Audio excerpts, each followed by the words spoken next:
Akkanumatti nagaan koosni akka gochaa ani lataa labataadha YouTube Elitegra. Guyyaa irraa kan nagaa akkuma mata duree isaa irraa hubattan waa'ee EBS fi ENN TV wajjin wal qabatee kan isaan kanan dura iddoo garaagaraatti sagantaa garaagaraa irratti waraaban isiniif dabarsuufidha. Yeroo darbe irratti akkuma OBN irratti sagantaa darbe isinitti agarsiisu ture. Ammas ENN fi EBS irratti sagantaa darbe isiniif dhiyeessa. Warri OBN yookiin immoo sagantaa darbe hin ilaalle linkii description keessaa yookiin immoo profaayilii keenya keessa yookiin immoo chaanaalii koo keessa galtanii OBN with Lataa Robeeraa kan jedhu sarchii yoo gootan inni argattu jechuudha. Warri isin jala darbe description keessaatii linkii isiniif kaan isaan galtanii baruu dandeessu. Kana malees wantooti garaagaraa waa'ee saayinsii teknooloojii kan isin jala darbe warri kanaan dura hin ilaalle isa ilaalan isin jedha. Akkamitti akka moobaayilii keenya illee daataa moobaayilii keenya akkamitti akka qusachuu qabnu. Kana malees baatirii moobaayilii keenya akkamitti akka kallattii garaagaraatiin seef gochuun yookiin immoo umurii dheeraa baatiriin keenya akka nu qabaatuuf wantoota nu gochuu qabnutti illee wantoota garaagaraa haasa'ameera isas ilaaluu dandeessu. Description keessaan isiniif kaa'a. Kana malees waa'ee kallattii garaagaraatiin waa'ee teknooloojii akkamitti akka kompiitara keenya aktiveet gochuu dandeenyu illee tutoriyaaliin hojjedhee darbee waan jiruuf isallee yoo ilaaltan baay'ee gaariidha. Akkasiin fayyadamtiin guddaan qaba. Warri yeroo jalqabaatiif gara YouTube kana dhuftanis YouTube kana subscribe gochuu akka hin dagannee isin jedha. Hiriyoota keessaniifis share yoo gootan baay'ee bareedaadhaan isin jedha. Egaa daawwattoota koo amma immoo waa'ee ENN TV fi EBS TV wajjin turtii nu taasisnee dabalataanis Shaaraatan hoteelitti qophii agarsiisaa nuuf qabaniin achi deemnee agarsiisnee turre.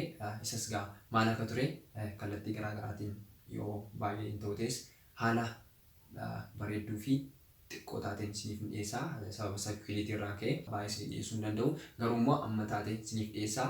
Turtiin keessan nafaanaa ta'uu amma dhumaatti na hordofa. ይሄን በአልትራሶኒክ ነው የምንጠቀመው። ይሄን አልትራሶኒክ በመኪናዎች ላይ በመግጠም የትራፊክ አደጋን መቀነስ እንችላለን ማለት ነው። አሁን የሆነ መኪና እየሄደ ከፊት ያለውን ነገር ሰውም ሊሆን ይችላል ሌላ መኪናም ሊሆን ይችላል ሴንስ አድርጎ እንዳይጋጨው ወይ እንዲቆም ወይ ወደ ኋላ እንዲመለስ ማድረግ እንችላለን ማለት ነው። ማዕከሉ እንዳስታወቀው ባለፉት ዓመታት በሳይንሱ ዘርፍ 37% እድገት የታየ ሲሆን 45000 ተማሪዎች ወደ ማዕከሉ ገብተው ስልጠና መውሰዳቸውም ተገልጿል። በዩኒቨርሲቲዎች ውስጥ የሚሰጥ ለተማሪዎች የሚሰጥ ድጋፍ ነው። በዚህ አማካይነት ወደ 45000 ያህል አካባቢ ተማሪዎች እስካሁን ድጋፍ እየተሰጠ ነው። በየክረምቱ ቁጥሩ እየጨመረ ይሄዳል። ሌላው ሳይንሼድ ካምፓስ የምንለው አለን። ይሄ ደግሞ በተወሰኑ ስቴም ሴንተሮች የሚካሄድ ነው። በእነዚህ ስቴም ሴንተሮች እስካሁን ድረስ ወደ 600 ተማሪዎች ሙሉ የሳይንስ ትምህርታቸውን በዛ ውስጥ እንዲከታተሉ ይደረጋል። ከ4 ዓመታት በፊት ተቋቁሞ ከዩኒቨርሲቲዎች ጋር በመተባበር ስልጠናዎችን እየሰጠ ያለው ስቲም ሲነርጂ ተማሪዎች እየሰሯቸው የሚገኙትን አዳዲስ ፈጠራዎች ግልጋሎት ላይ ለማዋል መዘጋጀቱን ይፋ አድርጓል።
ENN TV wajjin fi EBS TV wajjin turtii nuti kanaan dura taasisne akkuma isin amma agartan kanadha. Kana malees gaa agarsiisaaf gara magaalaa Finfinnee deemnee magaalaa Finfinnee keessaa immoo gaa hoteela Sharaton Haddis deemnee agarsiisne illee gaa bifa footoodhaan siif dhiyeessin ture akka irraa barattanii fi akka irraati namoonni waa'ee saayinsii teekinooloojii irratti akka inkaadhii taataniif akka baay'ee isin fayyadu abdii guddaan qaba.